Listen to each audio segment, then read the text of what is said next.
tirar o som, então, de todo mundo, tá? É para todo mundo que eu não tinha chegado a falar. Beijo, Lúcia. Beijo. Regina, tá gravando, não tá? Sim.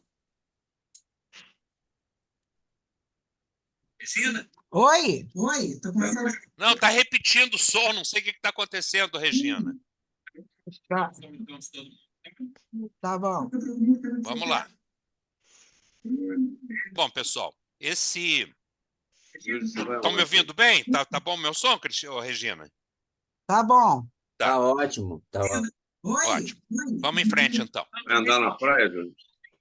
Pessoal, Regina, tira o som do pessoal, por Tá. favor. É bom. Tá bom. Vamos lá. Bom, pessoal, Estão me ouvindo bem?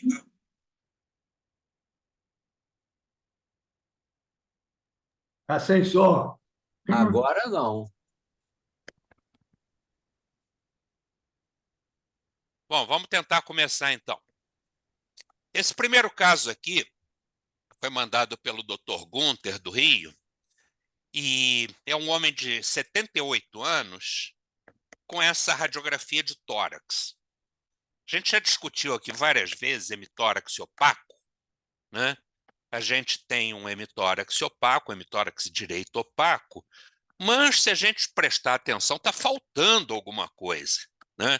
Não é que ele está só opaco, a gente não parece que a parede está lesada aqui, a gente não consegue ver a parede à direita, né? Está reduzido esse diâmetro da parede aqui. Então é um aspecto estranho. Vamos tentar ver isso numa radiografia mais penetrada. E a gente vê que realmente está faltando metade da parede torácica, né? Então, o diagnóstico aqui talvez fosse que ele foi atropelado por um trem, né? Mas não, na verdade não é isso, não. Ele tinha feito uma pneumectomia há cerca de 20 anos por um abscesso pulmonar. Depois talvez até a gente pudesse pedir ao Felipe, se ele estiver presente, para explicar o que houve aí, quer dizer, o motivo dessa ressecção tão grande, mas a gente vê aqui nas radiografias, na tomografia, que esse hemitórax está completamente deformado, né? A gente vê parte de estruturas de costela, algumas zonas não têm as estruturas de costela, mas está explicado de um jeito ou de outro pelo que aconteceu. Ele fez uma cirurgia há muito tempo. E ele internou atualmente com uma clínica de infecção.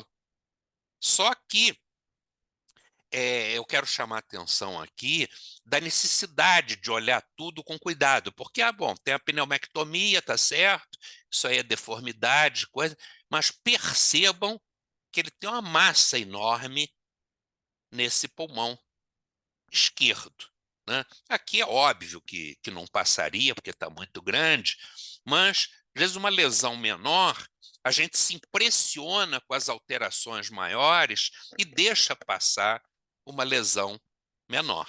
Então, aqui a gente vê muito bem, né, que ele tem as deformidades, mas tem essa massa aqui, que eu não tenho diagnóstico, mas certamente é um carcinoma broncogênico, tá? Tem, inclusive, focos mais densos, né? Foco de calcificação, que não quer dizer nada. Essas calcificações amorfas, eu vou até discutir na próxima sessão, não quer dizer nada de benignidade. Calcificações de benignidade têm algumas características próprias. Agora, câncer de pulmão, tumor de pulmão, apresentar calcificações, não tem nada de excepcional ou nada que faça estranhar. É um achado bastante possível em tumor de pulmão. Agora, aqui um outro caso, a gente vê muito pouco coisa de criança, né? Mas um aspecto que eu achei muito curioso, que eu realmente não conhecia, e eu achei interessante mostrar para vocês. Isso aqui é uma menina de 2 meses que tem esse aspecto de uma hérnia diafragmática. Tem uma hérnia congênita, massa maior do fígado, está lá para cima. Bom, até aí nada, né? Isso é uma coisa conhecida por todo mundo. Agora, esse caso teve um detalhe interessante, que foi o seguinte: é uma fusão, além da hérnia, ela tem uma fusão congênita entre o fígado e o pulmão, tá? Obviamente não é uma coisa que a gente veja na radiografia, mas é um dado super importante que quando o cirurgião encontra, porque isso implica em algumas complicações, né? A gente vê aqui, o pulmão é fundido com o fígado, tá? Na cirurgia, isso é visto. E essa anomalia, ela é uma anomalia que se associa à hérnia diafragmática direita, tá? Então, tem uma fusão que é fibrovascular entre o fígado herniado e o parênquima pulmonar. Então, qual a importância desse fibrovascular? É que aquela região ela tem um suprimento arterial anormal, tá? Ela é um critério também de gravidade, porque ela frequentemente se associa com outras malformações, especialmente cardíaca. Então, tem um prognóstico muito pior do que da simples hérnia diafragmática. E mais importante ainda para o cirurgião é o seguinte: é que por problemas técnicos dessa vascularização, isso tem, obviamente, indicação cirúrgica, mas a separação não é feita de forma total. Ela é uma separação só parcial, né? Que deve ser feita. A separação total tem riscos muito maiores de complicações. Então, a boa norma desses casos é a separação parcial dos dois órgãos, tá? Vocês vão encontrar na literatura, o pessoal que faz radiologia pediátrica, critérios para sugerir isso em relação a desvio do mediastino, porque tem a hipoplasia. Então, nesses casos, mais frequentemente, o desvio pode se fazer para o lado da lesão, mas isso aí vários trabalhos já mostraram que isso não tem o menor valor para diagnóstico. É um critério muito falho, e eu chamo a atenção porque a gente vai ver literatura sobre isso é repetido, né? E, na verdade, já ficou definido que isso não tem significado. Eu achei muito bonita essa lâmina para mostrar para vocês, né, a fusão, né? Você tem lá em cima parênquima hepático, né, com hepatócitos, a zona de fusão, e parênquima pulmonar hipoplásico, né, com brônquios, com arteríolas de permeio. Então, isso aqui é o selo que faz esse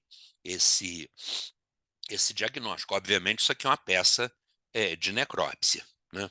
Mas, mudando totalmente de assunto, eu queria apresentar a vocês uma condição que eu acho que é bastante interessante a gente, na radiologia torácica e a pneumologia, conhecer, porque vai ter alterações clínicas muito importantes, né? Isso aqui é um menino de 8 anos que ele tinha múltiplas massas de partes moles, tá? Massa na cabeça, no couro cabeludo, no pescoço, e tinha essa massa grande nas costas. Inclusive, a gente vê aqui, né, o tecido chegando ao tórax, né, chegando ao hemitórax, né, e essa massa muito grande na parede, né? Esse outro caso aqui é a mesma condição. Uma mulher de 30 anos, tem um tórax muito deformado e tem massas também na parede, só que essas calcificadas. Ou seja, essa condição dessas massas de partes moles pode calcificar. E aí a importância clínica. Imaginem vocês examinando o paciente, encontrando esse tipo. Isso aqui é uma mulher de 23 anos, com várias tumorações na parede, tá? Várias tumorações, e isso vinha desde os 5 anos. Isso vinha crescendo desde os 5 anos. Olha essa imagem aqui, onde a gente vê a projeção dessas massas dela que são extratorácicas, são parietais, né? E olha o resto do exame dela, né? Massas na cabeça, né? Adjacente às órbitas, deformidades nas mãos, né? Massas também nas mãos, e vamos matar a curiosidade, isso é uma condição chamada fibromatose juvenil, tá? Fibromatose hialina juvenil. É uma condição hereditária e que histologicamente acontece acúmulo de material hialino tanto na pele como pode ter em outros órgãos, articulações, ossos, etc. e tal. Então é comum ter múltiplas lesões nodulares, como a gente mostrou, na pele, no couro cabeludo, e também hipertrofia de gengiva. E olha só o aspecto, esse que eu estou chamando a atenção, do pneumologista recebendo um paciente desses e a impressão que vai dar esse exame físico, né, mostrando essas massas. Isso aqui era uma moça de 28 anos, tinha essas lesões desde a infância e vários parentes que tinham o mesmo diagnóstico, quer dizer, uma condição familiar. Olha as mãos, né? A gente, há uns tempos atrás, fez aquela aula de mãos e pulmões. Isso aqui é uma mão que parece muito encondromatose, parece muito o aspecto de encondromatose ou de síndrome de Maffucci, que tem condromas e hemangiomas, mas nesse caso são massas de tecido hialino, como a gente está vendo aqui. Olha esse menininho, 4 anos, essas tumorações desde o primeiro ano de idade. Tá? Então, isso é uma condição chamada fibromatose hialina, né? Olha as deformidades de mãos, inclusive focos de calcificação, né? É o que pode acontecer nesses pacientes. Vejam o grau de deformidade dessas extremidades. Vários casos mostrando e chamando a atenção disso. Eu quero reforçar uma coisa que toda sessão eu falo, mas vou continuar falando sempre, né? Pedir ao pessoal que assiste no YouTube para fazer a gentileza de escrever no chat pelo menos o nome e o local de trabalho, a cidade onde eles trabalham. Tá? Isso aqui é lembrar para vocês um conceito que eu acho super importante nessa condição. Isso aqui é uma mulher de 60 anos que tem basicamente favelamento. Tá? Tem evidência de uma doença pulmonar fibrosante. E muitas vezes é uma dificuldade importante para o pneumologista o diagnóstico diferencial dessa fibrose pulmonar, porque o diagnóstico de fibrose pulmonar idiopática é um diagnóstico de exclusão, né? Você só pode falar em fibrose pulmonar idiopática quando você excluiu as causas conhecidas da doença. Por exemplo, doenças do colágeno, né? Por exemplo, pneumonite por hipersensibilidade, por exemplo, reações a drogas, doença pelo asbesto, ou seja, tem uma série de condições que podem fazer isso e que têm que ser afastadas antes que se pense em fibrose idiopática. E esse paciente aqui tem uma característica muito interessante. Esse caso foi mandado pelas professoras Miriam e Rosana, lá do Fundão, que é o seguinte: primeiro, um favelamento exuberante. A gente está mais acostumado a ver aquele favelamento de fibrose idiopática pegando a periferia do pulmão, em geral póstero, né? Região póstero inferior é onde predomina. Aqui a gente vê nesse corte que toda essa região basal está comprometida por favelamento.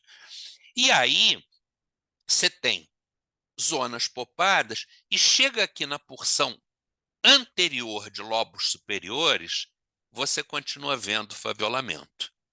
Quando a gente encontra essa distribuição, o grande diagnóstico é colagenose. doença do colágeno, seja esclerodermia, seja artrite reumatoide, doença do colágeno de uma maneira geral. E essa paciente tinha artrite reumatoide. Tá?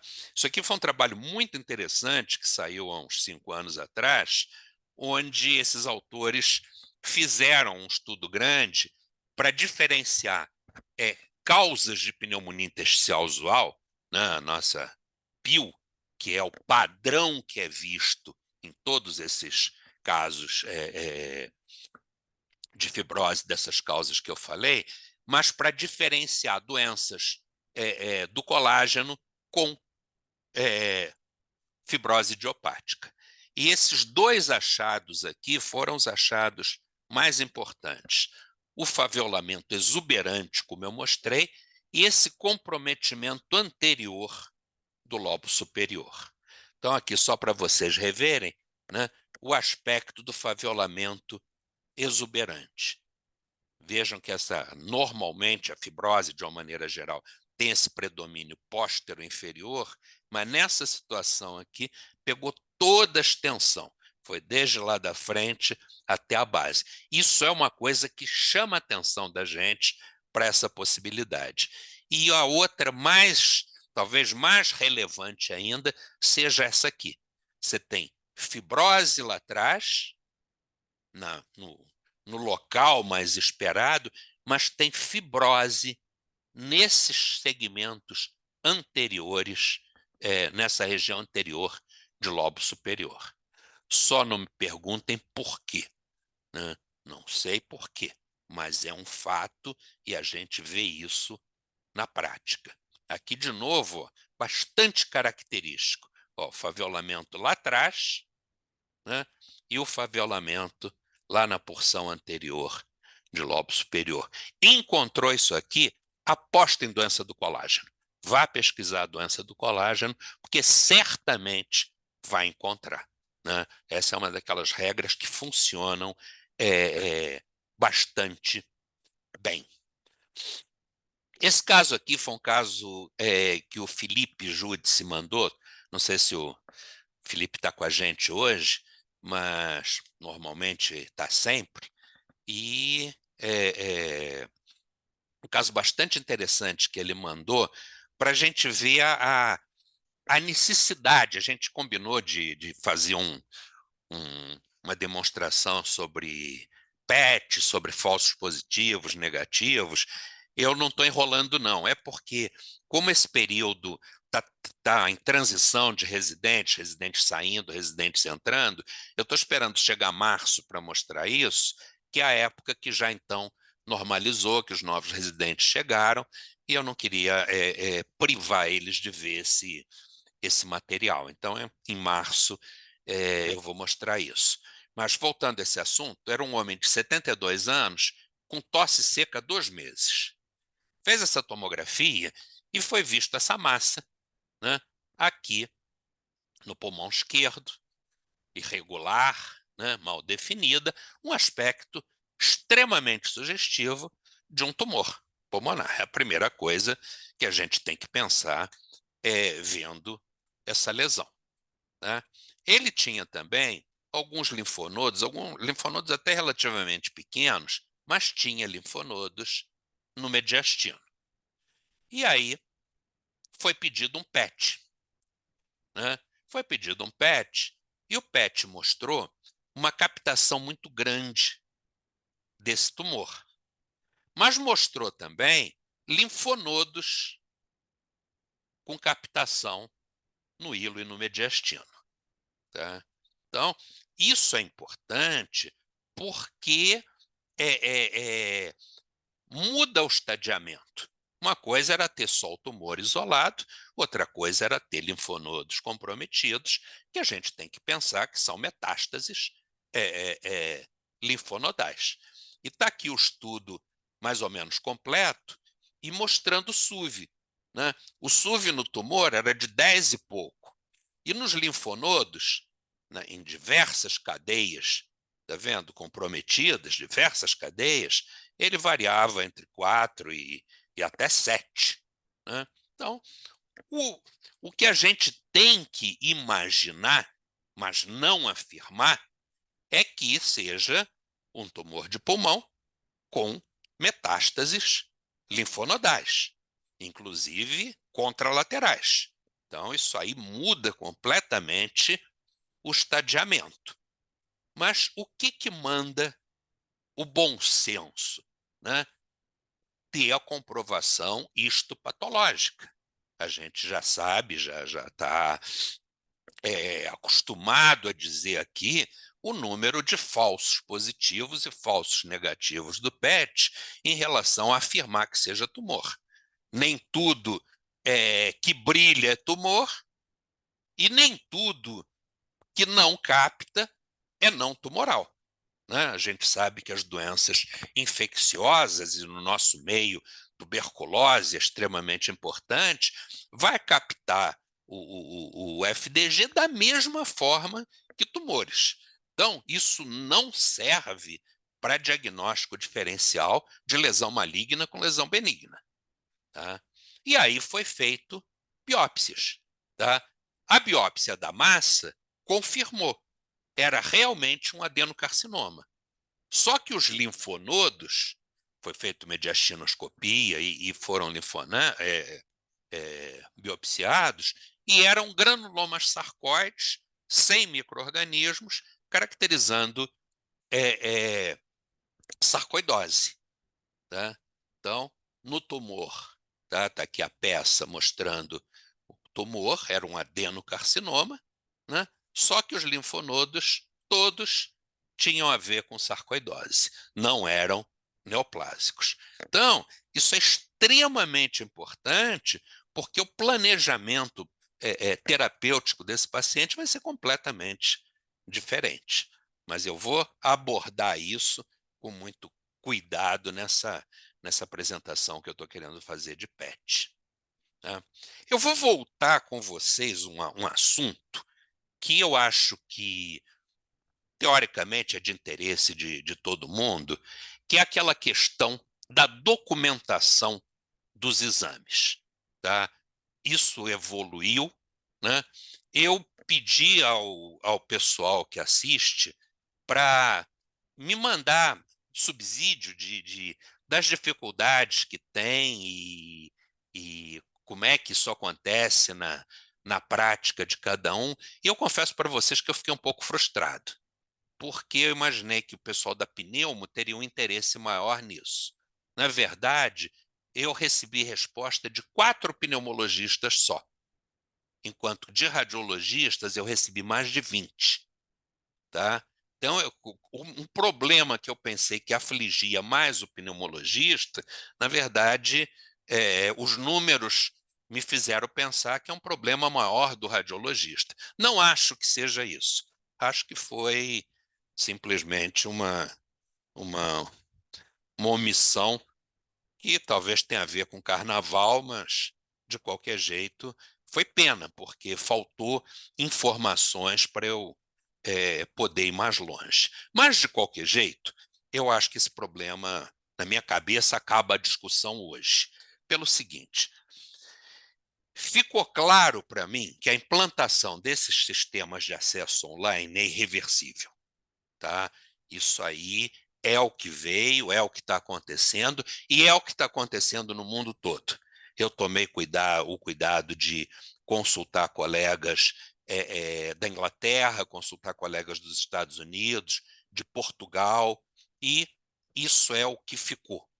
Tá?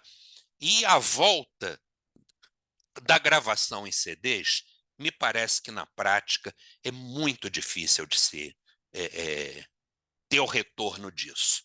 Alguns continuam gravando, ótimo, mas a ideia que eu tenho é que isso, aos poucos, vai desaparecendo. E que ninguém que já deixou vai voltar a fazer dessa forma. Tá? Então, ponto, isso é uma coisa que eu percebi de uma maneira geral. Quais são as dificuldades com CD? Tá? Eu descobri o seguinte, quer dizer, fui informado, eu não sabia, que o custo desse equipamento de gravação, eles usam uns robôs atualmente, ele é muito caro. E a manutenção é muito complicada. É um negócio que frequentemente dá defeito, é um negócio que tem uma tecnologia muito específica, depende de técnicos especiais nisso, e que é muito caro, né?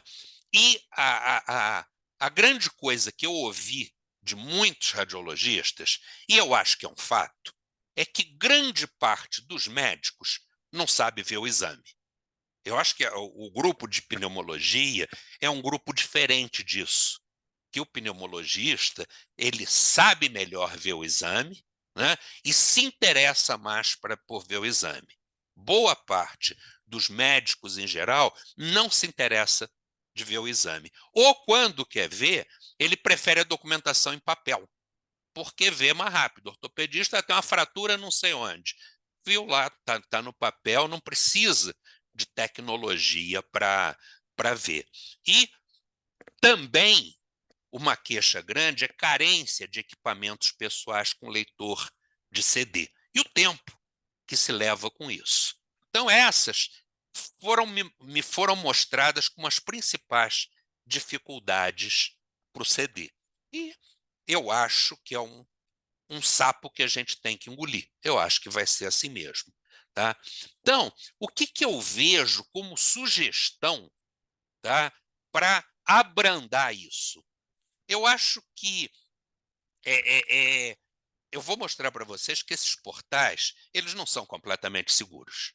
Eles são completamente vulneráveis e não há nenhuma garantia, nenhuma, sabe, do melhor lugar do mundo, sabe, que você, daqui a 2 anos, precise do exame que está no portal e que vai conseguir acessar. Vou explicar depois por quê. Então, eu acho que, por segurança, aqueles casos que você evidentemente vê que vai ter que comparar adiante, etc. e tal, eu acho que, por segurança, o ideal é que baixe as imagens daquele caso, tá, no seu computador. Tá?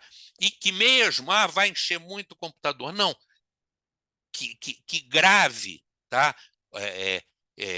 Ou médico ou paciente, ou grava num pendrive, o paciente próprio dá um pendrive, grava, mas deixa isso, por garantia, gravado. Né? E uma coisa também que é muito importante é que as clínicas passem a usar portais de boa qualidade, de uso amigável. A gente vê portais muito bons, né? E vê portais de péssima qualidade, que estão provavelmente de preço, mas eu acho que as clínicas que quiserem manter a qualidade, ou pelo menos manter essa fidelidade de pneumologistas, etc. e tal, tem que usar portal de boa qualidade. Tá? O professor Algrante, que está sempre com a gente, essa semana me mandou uma mensagem questionando, pedindo opinião disso. Aí sobre softwares que podem ser usados e que coisa. E eu recomendo esse aqui, porque, por exemplo, você baixa o exame do portal lá do seu paciente, tá? A maioria dos portais tem um sistema de baixar e você baixa de uma vez só, você não vai ficar baixando tal sequência, tal. Você tem o exame todo em DICOM e você baixa ele de uma vez só. E aí o leitor que eu recomendo usar, um deles, pelo menos, é esse aqui. Esse é um visualizador DICOM gratuito. Ele te dá um mês gratuito, mas se você em seguida usar de novo no mês seguinte, vai funcionar, papapá. Ou quem usa muito, quiser comprar a versão paga, coisa. Mas ele é ótimo, porque ele faz reconstrução coronal, sagital, reconstrução tridimensional, ele faz MIP, ele faz MINIP, ele faz tudo que a gente precisa e que eu acho legal você usar um só, porque você fica familiarizado com o uso. Esses portais, quando a gente tenta fazer a visualização no próprio portal, da coisa, eles são muito diferentes. Eu mesmo apanho para burro. Às vezes vê um portal que eu não conheço, meu Deus, onde é que é isso? Puta, como é que faz isso? Ou não faz, ou coisa. Esse aqui não, você já passa a conhecer. Esse ou qualquer outro similar que você goste e use, né? Mas o que não pode acontecer é isso aqui, tá? Isso aqui foi é um caso da professora Glaucia, aqui de Petrópolis, né, onde ela fez um exame numa clínica X, que não interessa a gente, né, e era um paciente que precisou uma comparação, né, e a comparação não pôde ser feita porque o paciente não recebeu, além de não receber a mídia, o CD, é uma clínica que não tem o portal para acessar. Então, porra, simplesmente não tem a menor condição de coisa. Então, esse tipo de clínica tem que ser boicotado, sabe? Simplesmente não presta exame que nem só não fornece o CD, mas também como não tem um portal para consultar, né? E a única discussão que ainda falta sobre isso, vocês desculpem de eu estar insistindo, mas eu acho que isso é realmente de interesse da classe, tanto dos radiologistas como dos pneumologistas, né? Uma discussão que eu acho super importante, que já foi levantado, foi o seguinte: o login e a senha de acesso constar na folha de laudo e não em folha separada. E aí alguns me argumentaram, não, mas isso contraria lei de proteção de dados. E a gente achou isso muito absurdo, porque o laudo é do paciente, né? No laudo tem as informações todas, tá? O paciente entrega o laudo para quem ele achar que deve acompanhar o exame dele. Aí o pessoal dá esse login e senha num papelzinho separado, que tranquilamente o paciente perde, tá? É muito fácil perder. Se grampear o papelzinho no laudo, vai violar a lei de proteção de dados? Por que não bota logo impresso? Isso prejudica não só o pneumologista, como o radiologista. O radiologista, muitas vezes, ele precisa comparar o que ele está vendo com o exame anterior. E aí eu me dei o trabalho de consultar um colega que talvez seja o cara assim que mais pudesse dar informação sobre isso, que é o Dr. Aldemir Martins, Soares, que é um radiologista de São Paulo, e que é conselheiro do Conselho Federal de Medicina, especialmente voltado para assuntos de radiologia. Então, vários pareceres pedidos pelo colégio, especialmente, por exemplo, esse aqui, armazenamento e disposição dos exames, ele é o parecerista principal, ele é o relator. Então, eu liguei para o Aldemir e conversei com ele sobre isso. Ele falou, Edson, não vejo nada contrário a isso, não tem isso aí, foi invenção da cabeça de advogado, mas isso não tem base. E aí eu combinei com ele de fazer uma consulta formal ao Conselho Federal para ter um parecer definido. Porque eu já ouvi de colegas radiologistas, tipo isso, eu adoraria colocar no laudo, mas eu não posso porque eu fico com medo de isso estar violando, porque eu já ouvi isso em tal lugar e coisa desse tipo.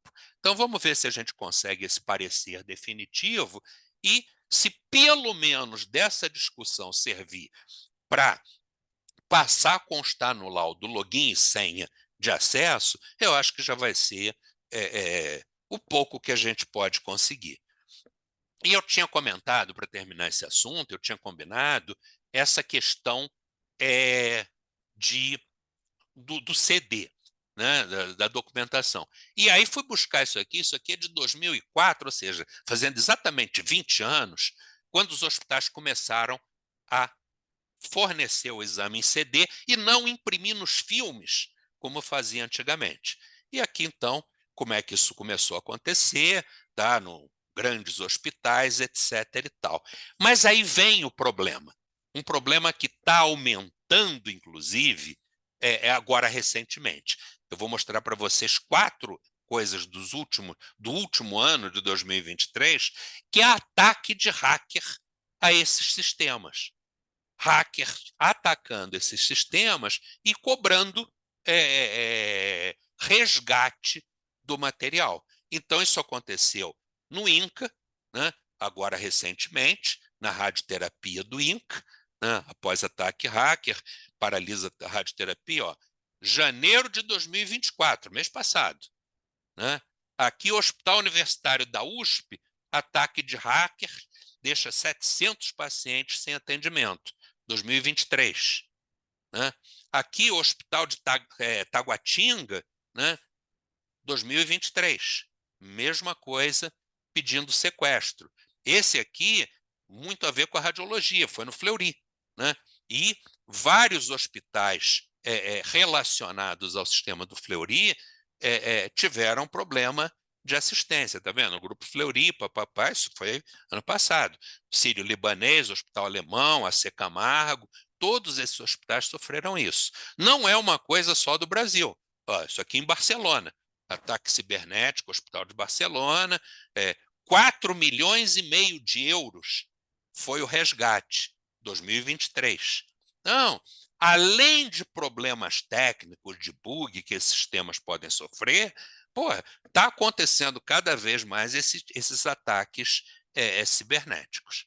Então, eu acho que dá trabalho sim, mas vale a pena esses exames que vão ser relevantes para a comparação, salvar e ou ficar sob a guarda do paciente ou do próprio médico, mas ser salvo.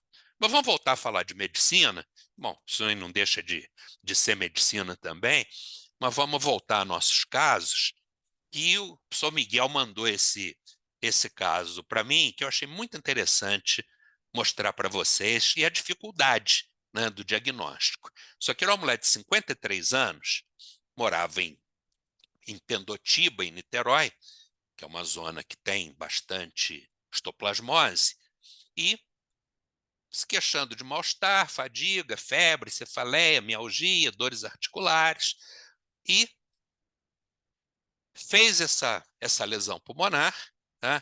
Ela sofreu 2 esquemas de antibiótico terapia, tá? E aí então foi mandada pelo Miguel. E a suspeita inicial foi de histoplasmose, né?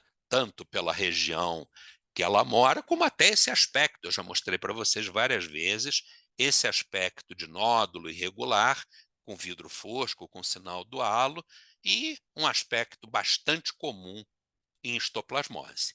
E aí foi ver, então, a história epidemiológica, né? E ela tinha uma história interessante. Ela morava numa casa e fazia atividades de jardinagem. E naquela filtragem toda de dados, Miguel filtrou que ela tinha contato com gatos na casa da mãe e, por vezes, encontrava fezes de gato no jardim de casa. Até aí, nada de definitivo, isso aí não é nada excepcional. Mas por conta da suspeita de doença fúngica, foi pedida uma sorologia para fungos feita na Fiocruz, no Rio. E aí veio a surpresa. Né? Ela tinha histoplasmose, paracoco, aspergilos, criptococos, tudo negativo, mas era positiva para esporotricose. Então, o diagnóstico final dessa paciente foi esporotricose. Eu vou discutir com vocês tanto essa atividade de jardinagem como contato de gatos, qual é a relação. Tá? E aí o curioso desse paciente foi o seguinte, ela sumiu, não usou antifúngico, a revelia dela, foi embora, só que 6 meses depois ela pegou Covid. Tá? E então, tem a documentação dela com a Covid, tá vendo? Aqueles focos em vidro fosco, etc. e tal, só que a persistência daquele nódulo com aspecto diferente das lesões de Covid. Vários focos de vidro fosco, coisa. E aqui, então, a chance não proposital mas a chance de ver a evolução desse caso de esporotricose sem tratamento, né? E aquela lesão que era mal definida, com vidro fosco em torno, se organizou com esse aspecto de nódulo 6 meses depois, sem tratamento. Tá? Esse caso aqui foi o caso mais bonito que eu já vi de esporotricose.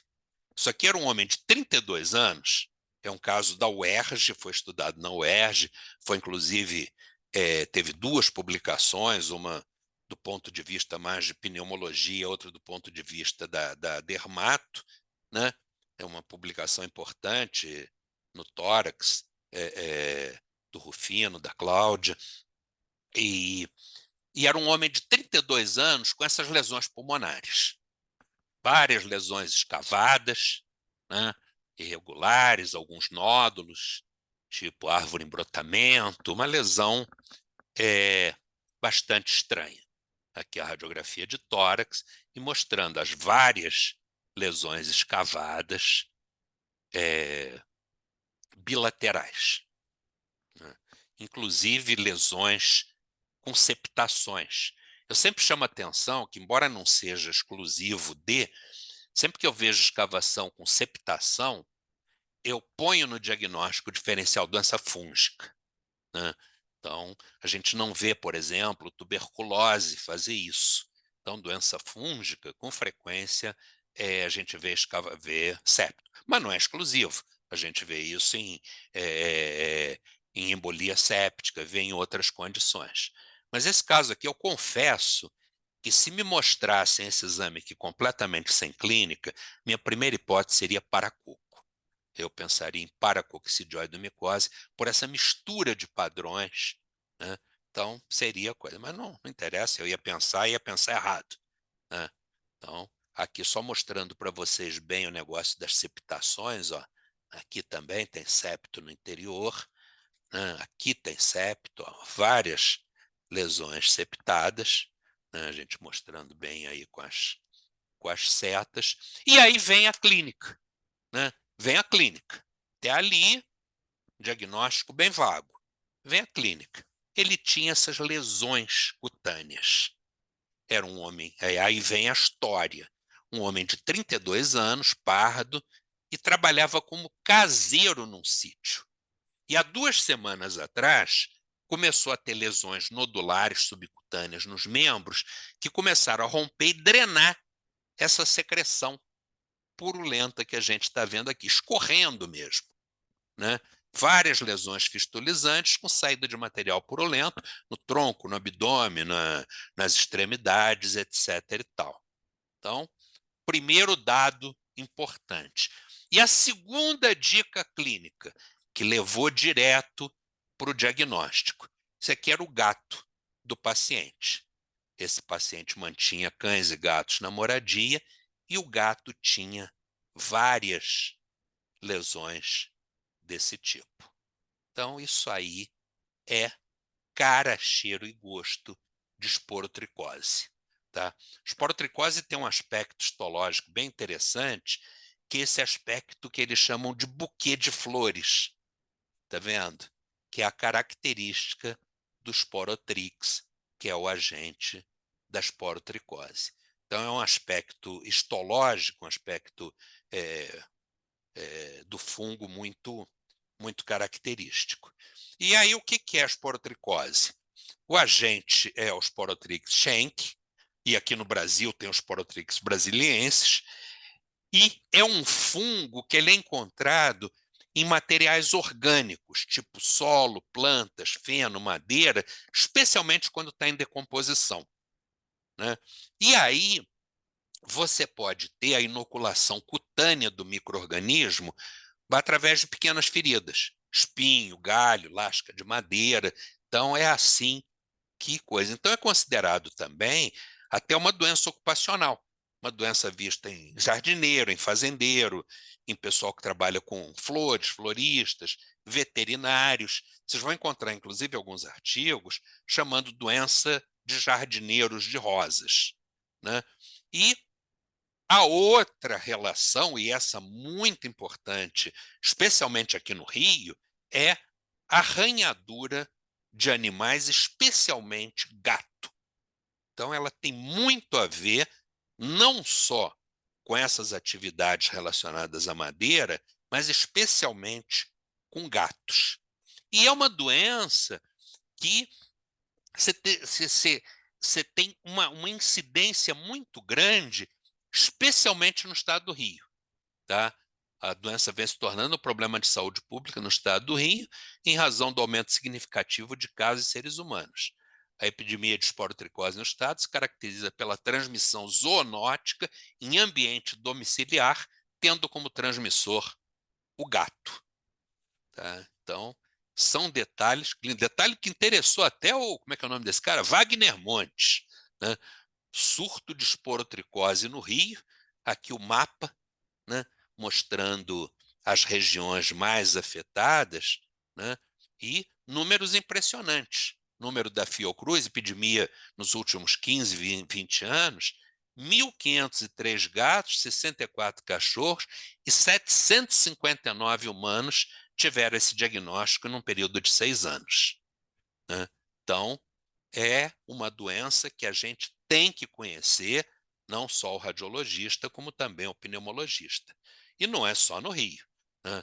Doença transmitida por gato, preocupa em Pernambuco, surto de esporotricose no Amazonas. Então, coisa. Sobe para 22 o número de notificações em Manaus. Então, é uma doença que eu acho super importante a gente conhecer. E aqui alguns outros aspectos.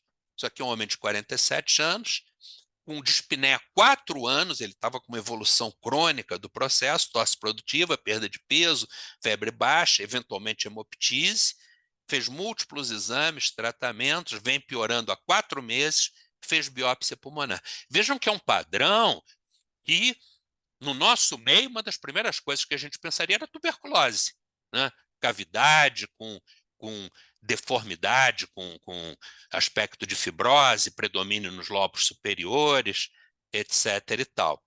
E era esporotricose. A biópsia foi diagnóstica. Isso aqui é um homem de 44 anos, tinha tosse, hemoptise, uma lesão também muito parecida com tuberculose, né? Uma evolução, olha, em 1 ano, a destruição que foi feita nesse pulmão esquerdo. Né? Então, eu acho que é uma doença que a gente pensa pouco, mas que a gente tem que ter em mente. Aqui a mesma coisa, olha, era um jardineiro, trabalhava com rosas. Né? Então, essa pista tem que ser investigada, porque é onde a gente vê lesões extensas, né? Lesões feias como essa, comprometimento pleural, bilateral, lesão extensa, escavada. E esse foi um caso do Fundão, que foi acompanhado há um pouco tempo atrás. Era uma mulher de 47 anos, tinha AIDS, tinha abandonado o tratamento, tinha imunodeficiência, tinha caquexia, tinha tosse, febre, emagrecimento, tinha lesões cutâneas, tá? E tinha essa lesão pulmonar. E vejam que é uma lesão que tem septação. Aquilo que eu chamo a atenção para vocês, nesse contexto clínico que não tinha a ver, por exemplo, com septicemia ou nada disso, pensar em doença fúngica. Tá? Então está lá.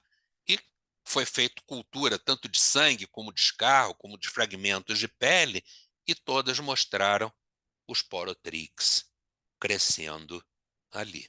Então, esse é um caso mais localizado, mas vejam aquela questão do septo que eu chamo a atenção, como é que está bem definido aqui. Esse aqui é um outro caso, uma mulher de 50 anos, imunocompetente, com tosse e febre, e aí tinha contato com vários gatos de rua. Foi internada, vinha doente há bastante tempo, foi internada com 7 meses da doença. E olha a extensão das lesões pulmonares, né? E várias lesões escavadas com halo de vidro fosco, coisa, e fez um lavado e cresceu os porotrichos, no caso, o tipo brasiliense. Né? Eu vou mostrar esse caso aqui, que eu achei interessante, foi mandado pelo Dr. Maurício da Marca, que está sempre com a gente também, aqui do Rio de Janeiro, uma mulher de 56 anos, com dor torácica, sem febre. Tá? Fez a tomografia para avaliação de pneumonia. E ela tinha a história de um tumor de ovário que estava sendo tratado. E aí, a tomografia mostrou esse padrão, né, dessas consolidações, uma distribuição periférica, mas olhem que chama atenção esse aspecto meio moteado, meio irregular do vidro fosco nessa área. Não é aquele vidro fosco liso que a gente costuma ver. Então, embora eu não consiga ver um halo completamente definido, essa reticulação aí faz colocar infarto como causa possível. E aí, por conta disso, foi sugerido, então, fazer a anjo. Quer dizer, o doutor Maurício, conhecendo esse tipo de padrão, foi feita a anjo, e a anjo a gente vê trombos no interior daqueles vasos. Então, o diagnóstico de infarto pulmonar num paciente que não tinha, em princípio, essa suspeição. Mas o padrão de imagem aqui levou o radiologista a suspeitar, fazer o exame vascular e coisa. De novo, a importância daquele sinal. Eu vou ficar por aqui hoje, que já são 8h25, e vou pedir a Regina, então, para abrir os microfones e pedir a vocês, para esses 5 minutos finais, escrever no chat. O chat está completamente vazio. Tá? Então, vamos gastar esses 5 minutos para a gente fazer nossos comentários finais e escrever no chat. Regina, você está me ouvindo? Oi, estou te ouvindo. Pode abrir os microfones, tá? Tá bom. Oi, professor, bom dia. Oi, Marina. Tudo bom? Tudo ótimo. Finalzinho de residência, Marina? Sim, tô aqui ansiosa para começar o R4. Se Deus quiser, eu vou continuar assistindo as suas sessões, mesmo estando lá no serviço. Continua assim, senão eu vou te puxar as orelhas. Professor, aquela discussão que você estava comentando a respeito dos CDs e tudo mais, não é um fenômeno que ocorre só na radiologia. Existem vários setores desses que têm tendido a ficar migrando para serviços cada vez ficando mais digitais e com isso, todas aquelas dependências do serviço fiscal online, de ficar no prejuízo se a rede cair ou se a empresa querer fornecer. Parece que é muito uma questão das pessoas, das grandes empresas e tudo mais, não quererem tirar da mão do consumidor toda a questão de pertencer do pessoal, eles querem que meio que a pessoa fique dependendo da companhia para tudo, para pertencer. Tipo, por exemplo, se uma companhia, por exemplo, não fornece o CD ou o acesso online ao exame, o paciente teria que ficar sendo obrigado a fazer exame sempre na mesma unidade, sempre na mesma rede, para poder ter o segmento. Eu acho que é o meio deles tentarem forçar as pessoas a terem fidelidade, que acaba causando muito prejuízo. Mas olha só, Marina, veja bem, ou fornece o CD, tá? Ou tem o portal. Agora, não ter nenhum dos dois, eu acho que é possível de ser questionado juridicamente. Não estou falando que é uma coisa boa, só estou falando que qual é a lógica por trás disso. Não, sem dúvida. Na verdade, o dinheiro entra muito nessa questão também, não há dúvida. Mas aquela discussão que eu fiz foi uma tentativa de ser prático. A gente sabe determinadas coisas, até onde pode lutar, até onde não pode. E essa luta aí de coisa, eu acho que é uma luta perdida de querer retornar aos CDs. Então, tem que aperfeiçoar esse sistema dos portais, né, para que eles possam cada vez mais se tornar confiáveis. Eu não vejo outro caminho. Mas, o Edson, o problema não é só esse, dar o CD e colocar na web. Eles não liberam as fotos, ou seja, o exame, sem o Completo. laudo. E esse laudo leva 5 dias, 6 dias, 7 dias. Aí o doente, às vezes, eu precisando ver esse laudo, o doente está mal, eu não consigo ver o exame. As imagens. As imagens, porque eles não liberam a imagem Liberam. na internet. Mas olha só isso E aí, liberar o Miguel. laudo. Isso aí é terrível para a gente. Isso aí tem alguns serviços que liberam sim, É entendeu? verdade. Estou falando Tem todos. serviços que liberam sim. Eu acho que isso aí cabe uma pressão localizada no lugar. Olha, o que está acontecendo? E a melhor ameaça para isso é boicote, né? Porque não tem nenhuma razão.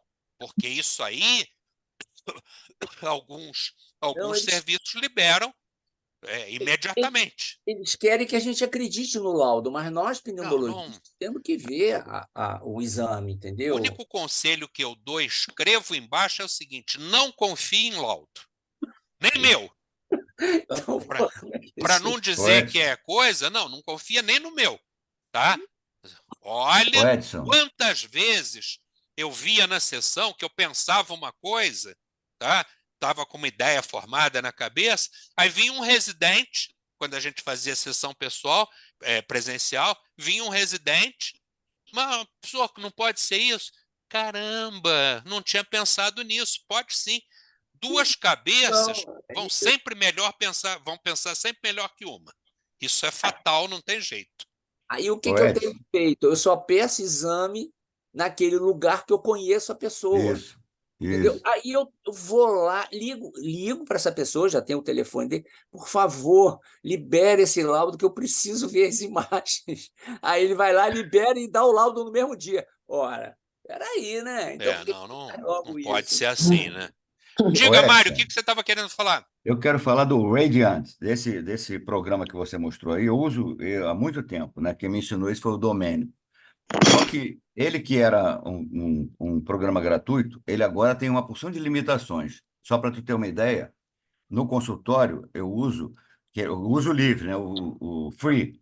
O Aham. free só te dá 30 segundos para você ver o que você quer. Então você não consegue baixar o CD, as imagens todas dos pacientes, porque demora muito. E ele já passou o tempo que você podia usá-lo. E mesmo na época em que ele não tinha limitação de tempo, demora muito durante a consulta, você não consegue baixar tudo. Esse é um primeiro problema. O segundo problema é que ele é um software que você tem que comprar para cada lugar que você trabalha. Por exemplo, eu tenho 2 consultórios em casa. Eu teria que comprar 3 Radiant para poder tê-los em casa e nos 2 consultórios. Ele não é um programa que você possa levar para outros lugares, entendeu? Você tem que comprar 3 para poder, no meu caso, para poder usá-los, entendeu? 34 euros. Então, 32, Oi? 32, 34 euros. Eu já paguei o exame. Eu não sei quanto está agora. Mário, Oi. eu acho que como essa coisa está surgindo agora, vamos também pedir ao pessoal que participa, etc. e tal, e que trabalha com outros programas, de repente, vamos dizer, mais fáceis ou mais amigáveis, para mandar para a gente sugestões. Né? É bom. De repente vai ter bom. outro programa que eu não conheço e que funciona melhor e que supra essas dificuldades aí que você está falando.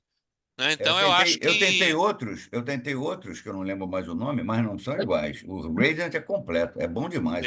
eu também achei ele muito, muito, muito ele é bom. bom demais, é bom demais.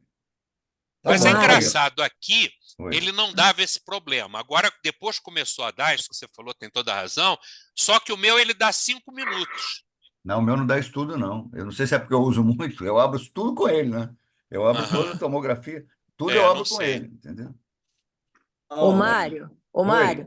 aqui em Petrópolis, bom dia. Aqui em Petrópolis tem, por exemplo, uma clínica, automaticamente, quando o pedido é seu, e isso eles não fazem com os outros pedidos, mas quando o exame é seu, o paciente acabou de fazer, o exame é totalmente liberado sem laudo. Então, isso é uma coisa viável.